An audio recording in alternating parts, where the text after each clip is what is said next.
देखिए क्वेश्चन, आप सब ध्यान दीजिए। इस क्वेश्चनों की प्रैक्टिस इसलिए हो रहा है कि स्ट्रेट लाइन पूरा हो जाए। जब पूरा स्ट्रेट लाइन जाए तब हम unit and dimension, straight line का मतलब हम लोग को अभी न्यूमेरिकल पोर्शन पर बात किए हैं और न्यूमेरिकल इतना प्रैक्टिस कर दिए कि जब क्लास खुलेगा तो इस चैप्टर में हम लोग को कम काम करना पड़ेगा। इस चैप्टर में केवल फॉर्मूला डिराइवेशन, ग्राफ और डिफरेंशिएशन इंटीग्रेशन बेस बात करना होगा। डिफरेंशिएशन इंटीग्रेशन सर सिखा रहे हैं, सीख लेंगे डिफरेंशिएशन इंटीग्रेशन, तो उस पर बेस हम लोग क्वेश्चन लगा पाएंगे। ठीक है, तो आ जाए हम लोग बढ़ा जाए। लिखिएगा सब लोग बढ़िया से।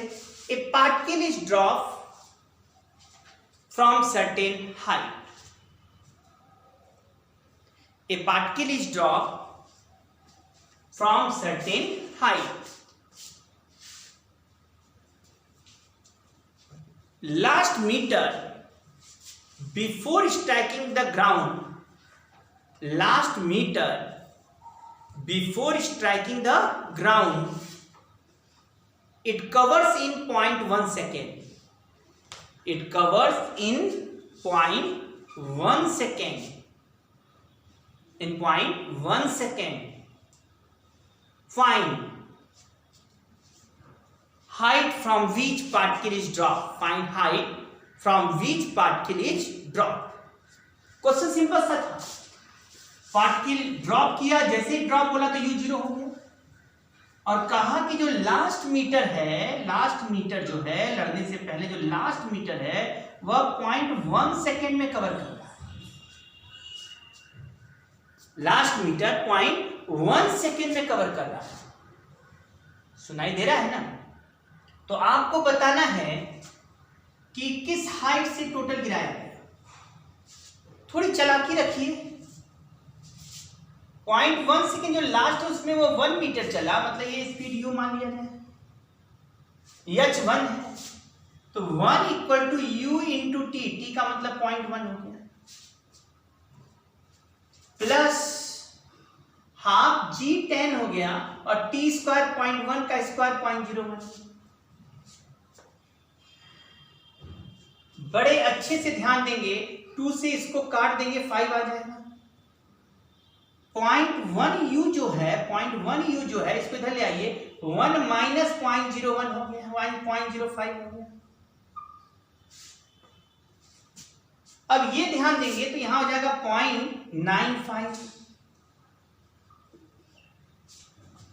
पॉइंट काटेंगे तो यह आ जाएगा 9.5 मीटर पर सेकेंड। 9.5 मीटर पर सेकेंड यू आ गया पूरा। यू कहां का आया? यहां का आया भाई, ये वेलोसिटी इस जगह का वेलोसिटी आया, क्योंकि यहां से यहां तक का डिस्टेंस दिया था, टाइम दिया था, तो यू और टी मिल गया, सॉरी एच और टी मिल गया बेटा, तो यू निकल गया यहां से निकल गया। अब क्या, जब ये मिल गया तो यहां से ये हाइट नहीं निकाल सकते, क्योंकि यहां का वेलोसिटी 0 पता है और यहां का वेलोसिटी हमको 9.5 पता है। यहां का वेलोसिटी 0 पता है, यहां का वेलोसिटी 9.5 पता है। आपको बीच का हाइट निकाल लीजिए। अब डालो में दो जगह का वेलोसिटी मिल जाता है तो हमारे पास दो इक्वेशन, एक टाइम निकालने का, एक हाइट निकालने का। तो तीसरा वाला लगा दो ना, v स्क्वायर बराबर u square plus 2g h1 मान लेते हैं। चलो ये h1 है, ये h1 है, तो u स्क्वायर क्या हो गया 0 1 ना, और यहां से 2gh1 और v स्क्वायर मतलब 9.5 का होल स्क्वायर, 9.5 इंटू 9.5। अब बताओ h1 क्या हो गया 9.5 इंटू 9.5 बाई 2 इंटू g10, ये 9.5। सॉल्व करिए आप लोग, सॉल्व करिए। क्या ये h1 निकल कर आ जाएगा कि नहीं आप लोग का? 9.5 इंटू 9.5 बाई 20, ये h1 निकल कर आ जाएगा। सॉल्व कर लीजिए सब। अच्छा ये h1 आ गया होगा तो टोटल हाइट h कितना होगा 1 प्लस h1। टोटल हाइट हो जाएगा 1 प्लस h1। तो टोटल हाइट लिख दिया मैंने 1 प्लस h1। h1 ये निकाल कर यहां पुट कर दीजिए, टोटल हाइट आ जाएगा। कैलकुलेशन करने आता है ना सब लोग को, इसको कैलकुलेशन कर लीजिए अपने से। आया समझ में? क्या था? एकदम नहीं था, और भी तरीका था, इक्वेशन बना के भी कर सकते थे, कोई जरूरत ही नहीं पड़ा। आसान तरीका था। यहाँ का वेलोसिटी मिल गया और यहाँ का वेलोसिटी मिल गया और यहाँ का वेलोसिटी ड्रॉप लिखा, ये 0 है तो हमें दो जगह का वेलोसिटी पता है तो टाइम भी निकाल सकते हैं यहां से यहां तक का, और यहां से यहां तक का हाइट भी निकाल सकते हैं। एक क्वेश्चन और लिखो, लिखो लिखो। ए particle is drop from certain height, A particle is drop from certain height, a particle is dropped from certain height। देख लिया बेटा, a particle is dropped from certain height। चलिए बढ़ा जाए ना, a particle is dropped from certain height from point A, from point A, a particle is dropped from certain height from point A। During the motion, it crosses point B, C, and D। During the motion, it crosses point B, C, D। If AB equal to BC equal to CD,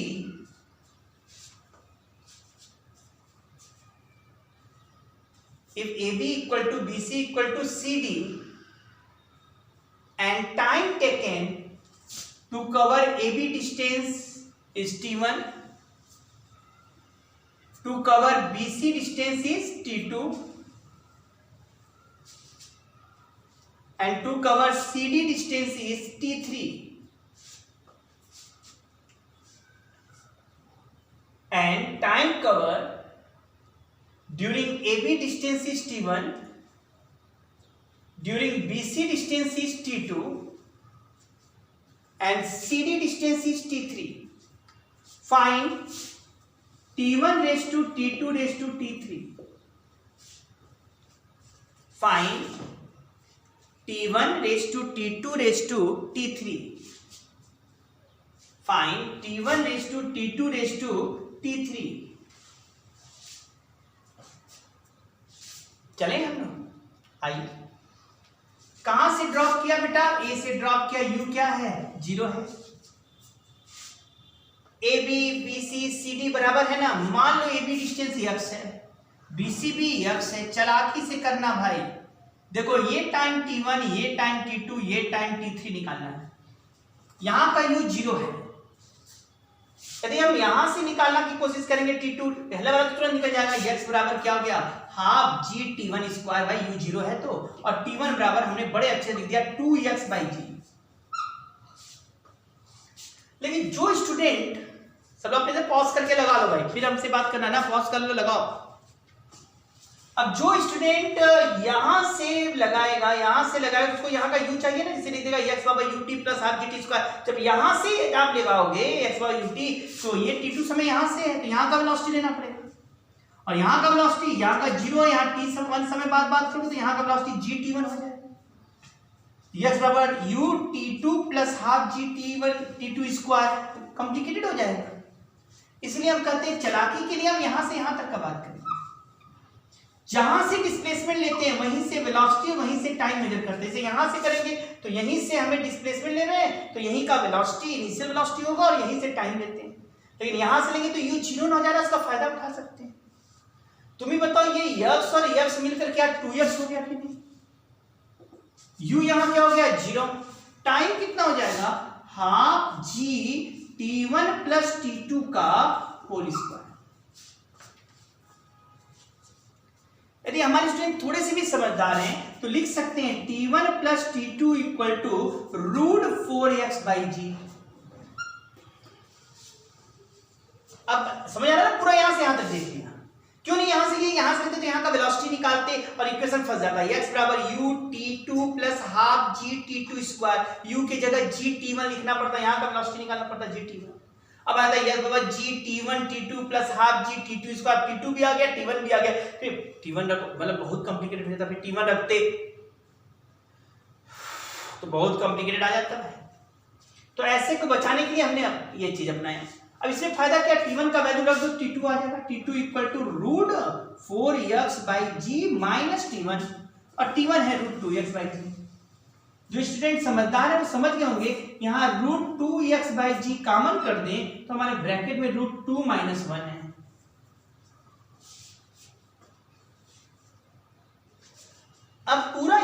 यहां तक का बात करें तो 3x हो जा रहा है, u 0 है तो half g t1 plus t2 plus t3 का होल स्क्वायर। समझ में आ रहा होगा सबको। और यहां बड़े अच्छे से लिख सकते हैं t1 plus t2 plus t3 equal to √6x/g।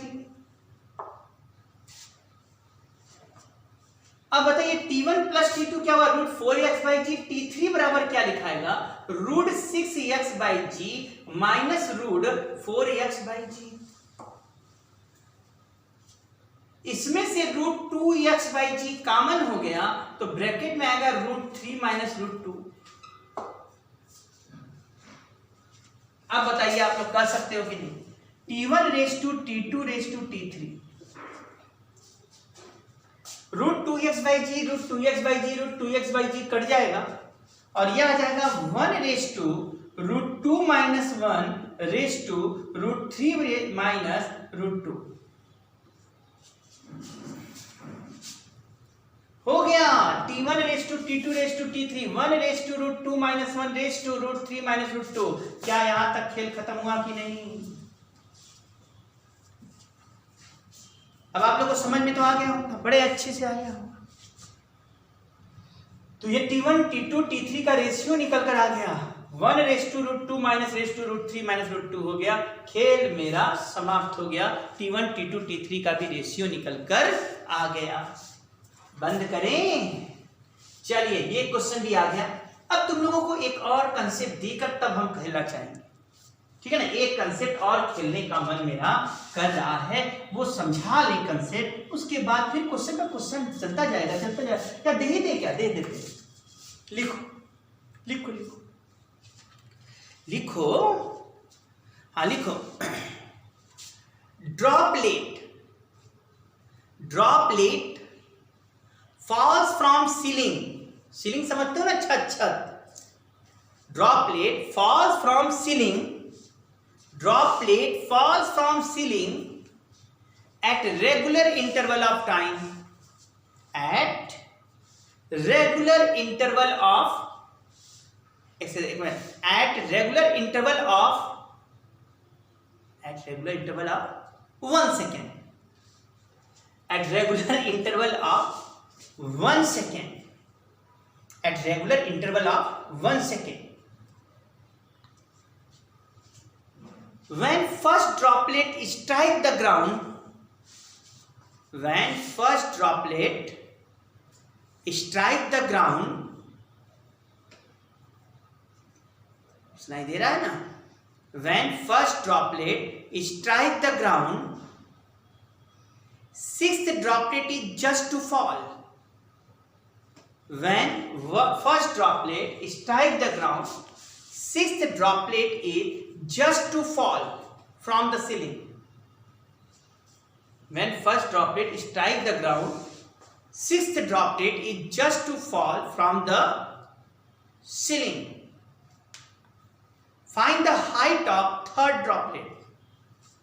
Find the height of third droplet. अब सुनिए मैंने क्या कहा, एक पार्टिकल को मैंने ड्रॉप कर दिया, ड्रॉपलेट गिर रहा है, सीलिंग से गिर रहा है, ड्रॉपलेट सीलिंग से गिर रहा है रेगुलर इंटरवल ऑफ टाइम पर, ड्रॉपलेट सीलिंग से गिर रहा है रेगुलर इंटरवल ऑफ टाइम पर। जब फर्स्ट ड्रॉपलेट यहां से गिरा तो सिक्स्थ यहां से गिरने वाला है, इसका मतलब ये पहला है तो ये क्या होगा दूसरा, ये क्या होगा तीसरा, ये चौथा, ये पांचवा और ये छठा, ऐसे होगा। इसका मतलब ये हुआ कि इनके बीच का जो टाइम इंटरवल दे रहा है 1 सेकेंड, तो ये 1 second 1 2 second 3 second 4 second 5 second, इसका मतलब पहले ड्रॉपलेट को गिनने में कितना समय लगा, 5 सेकेंड लगा। आया समझ में कि नहीं? पहले अरे 1 सेकेंड का इंटरवल है तो पहले ड्रॉपलेट को गिनने में कितना सेकेंड लगा, तो हम कह देंगे कितना लगा भाई 5 सेकेंड। देखो ना 1 सेकेंड 2 सेकेंड 3 सेकेंड, तो h इक्वल टू कितना हो जाएगा, h equal to half g हो गया 10, हाफ g हो गया 10 इंटू इंटू इंटू कितना लिख दिया 5 का स्क्वायर 25। लो भाई ये टोटल हाइट कितना आ गया 125 मीटर टोटल हाइट है मान लो कैपिटल एच 125। किसका पूछा है हाइट थर्ड ड्रॉपलेट थर्ड का पूछा था ना मैंने थर्ड का दिमाग चला थर्ड ड्रॉपलेट ध्यान दिए फिजिक्स है जब हम बताएंगे तो आसान लगेगा लेकिन मजा तब है जब मैंने क्वेश्चन दिया आपने पॉज किया और जब आप खुद से लगा लोगे तब मजा है। हम बताएंगे तो कि हाँ आ गया इसको आना मत समझना हाँ जब आप खुद से लगा क्वेश्चन लगाओ जाके बुक से भी सीट से लगाओ बुक से बताया भी था। मेडिकल वाले रतन लेंगे और आईटी वाले एससी वर्मा और साथ में मेडिकल वाले भी एससी वर्मा रखेंगे एससी वर्मा रतन और आईटी वाले एससी वर्मा और बीएम शर्मा ले सकते हैं। ठीक है बीएम शर्मा की बुक आती है अलग अलग पार्ट में बेटा है ना मैकेनिक्स अलग पार्ट होता है इसका अलग होता है और बीएम शर्मा मिले मिले शर्मा ले लेना नहीं तो डीसी पांडे अरिहंत पब्लिकेशन का मिले तो वो भी ले सकते हैं। दो में से कोई एक लेना दोनों मत लेना एक लेना डीसी पांडे या बीएम शर्मा। अभी सभी स्टेट थर्ड देखोगे ना तो ये कितना लगा बेटा 1 सेकेंड ये क्या लगा 2 सेकेंड और ये कितना लगा 3 सेकेंड 1 सेकेंड 2 सेकेंड 3 सेकेंड इस समय थर्ड वाला पार्टिकल को ड्रॉपलेट को 3 सेकेंड लग गया यहां से यहां तक आने में। ये ध्यान दीजिए ये हाइट नहीं है ये ऊपर से निकल रहा है और यहाँ u क्या है 0 है तो हम लिख सकते हैं ना h डैश जो होगा वो u0 हाफ g 10 और 3 का स्क्वायर मतलब 9। क्या ये 45 मीटर आया कि नहीं यहां से यहां तक बात है 1 सेकेंड 2 सेकेंड 3 सेकेंड आ गया 45 मीटर आ गया पूरा यहां से यहां तक 125 मीटर है और ये यहां से यहां तक 45 मीटर है तो ये कितना नीचे से हाइट आएगा 125 में से 45 घटा दीजिए यहां 0 हो गया 12 में से 4 गया तो 80 आ गया आंसर आ गया 80 मीटर आया कि नहीं तो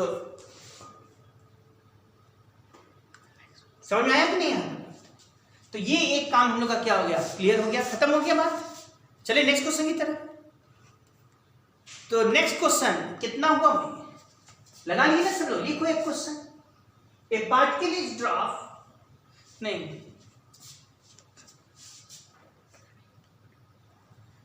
ठीक है अगले टर्न पर हम लोग से बात करेंगे समय हो चुका है लगभग